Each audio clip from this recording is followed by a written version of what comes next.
Good morning students. आज आम सप्तम श्रेणी भूगोल बहिर पृथ्वीर आभ्यंतरण विषय रे जानिबा। पृथ्वीर आभ्यंतरण आउ उपरी भाग आगुरु आमे जानिचे। उपरी भाग को सबु देखि पारु, वृक्ष लता नदी पहाड़ पर्वत सबु देखु।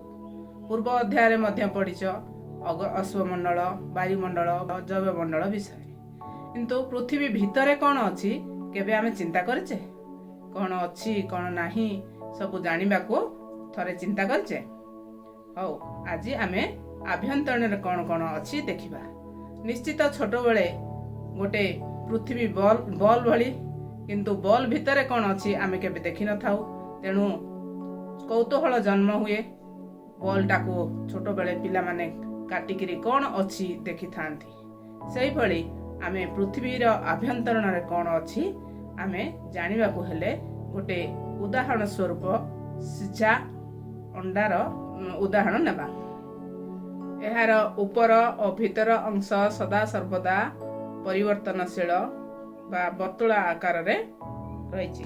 पृथ्वी वर्तुलाकार होइथिबारु एहार स्तर गुड़िक मध्य वर्तुलाकार। उदाहरण स्वरूप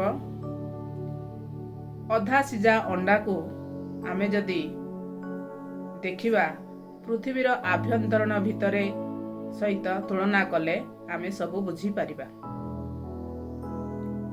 आम शरीर को चर्म जेमिति घोड़ी हेकिरी रहिछि, पृथ्वीर ऊपर स्तर को पृथ्वीर सभा ऊपर स्तर को भूतपक सेही पड़ी ढांकी हेकिरी रहिछि। अधा सिझा अंडार ऊपर कठिन स्तर को भूतपक कहिबा बा बुझिबा। एही कठिन स्तर को सबुठारु पतला महादेश तले थिबा भूतपक प्राय 3500 किलोमीटर गभीरता पर्यंत विस्तृत। महासागर तले जो माटी रहिछि तार मोटे होछि 5 किलोमीटर। महादेश तले थिबा भूतपक सिलिका और एल्युमिनियम द्वारा गठित। एहाको सियाल स्तर बोली कहिबा। महासागर तले थिबा भूतपक मुख्यतः सिलिका और मैग्नीशियम द्वारा गठित। तेणु एहाको संक्षेप रे सीमा स्तर बोली बुझिबा। सिझा अंडार ऊपर स्तर को आमे भूतपक, ता तल स्तर को आमे मांटाल, ता तल स्तर को ईषत हलदिया अंश को कोर एवं पूरा हलदिया अंश को अंतकोर बोली बुझिबा। एही परि भाबरे पृथ्वीर आभ्यंतरण को सिझा अंडा सहित आमे बुझिबा को चेष्टा करिबा।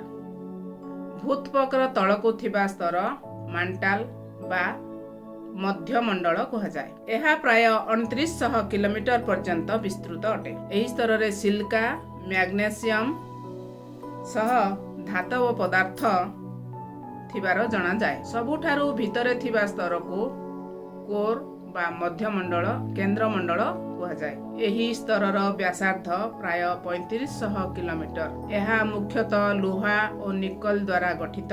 एही धातु भारी, तेणु एही स्तर को निफे स्तर कहा जाए। निकेल और फेरस लुहार रासायनिक नाम अटे।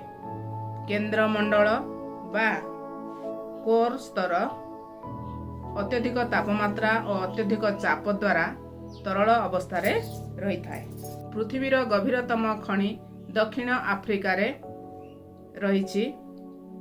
एहार गभीरता प्राय 4 किलोमीटर। तैल अनुसंधान निमंते इंजीनियर माने प्राय 6 किलोमीटर गभीरता पर्यंत खोली थांती। पृथ्वीर केंद्र रे पहुंचिबा पई जहा संभव नुहे, आमको समुद्र निम्नरू प्राय 6300 किलोमीटर गभीरता गात खोलिकिरी जाइथा। पृथ्वीर मोट घनफल 0.5 भाग भूतपक, 16 भाग मांटाल एवं 83 भाग कोर रहिछि। पृथ्वीर व्यासार्ध 6371 किलोमीटर। आज पई एतिकी। मो वीडियो जदि भल लागिला लाइक करंतु, किछि जानिबा को थिले कमेंट करंतु, सांग मानक सहित शेयर करंतु एवं आगो को नुआ वीडियो देखिबा पई सब्सक्राइब करंतु साइड रे थिबा बेल आइकन को टच करंतु। धन्यवाद।